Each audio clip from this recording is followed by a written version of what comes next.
The state is cashing in on cannabis. Sales of adult-use weed and hemp products in Minnesota hit $210 million last year.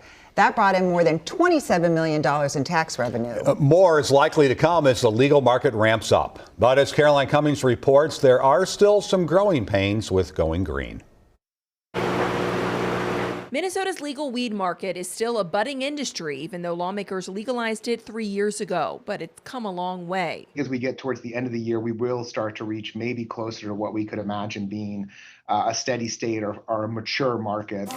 The state's top cannabis regulator says he expects sales to eventually double each month in the recreational market. Right now, state data show monthly sales the last 3 months range from $9 to $10 million. Nearly 180 businesses are licensed to operate, a majority of them micro businesses. We're going to have a unique market that's oriented towards craft, that has, an opportunity for small businesses to compete.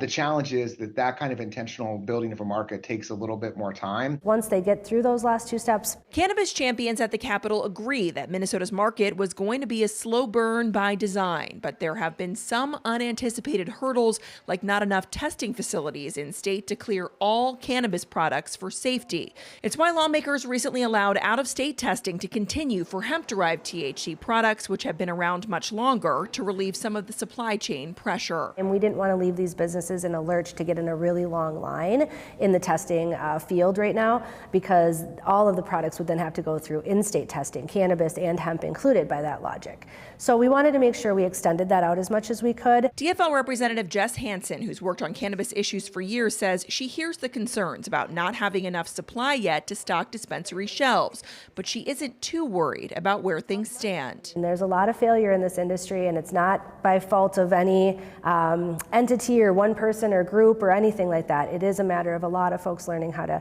take something from the dark market into the light market and figure out how to blend that together. Caroline Cummings, WCCO News. 1 gram of cannabis flower in Minnesota costs about $13 before taxes. Regulators say they anticipate prices will go down as the market continues to grow.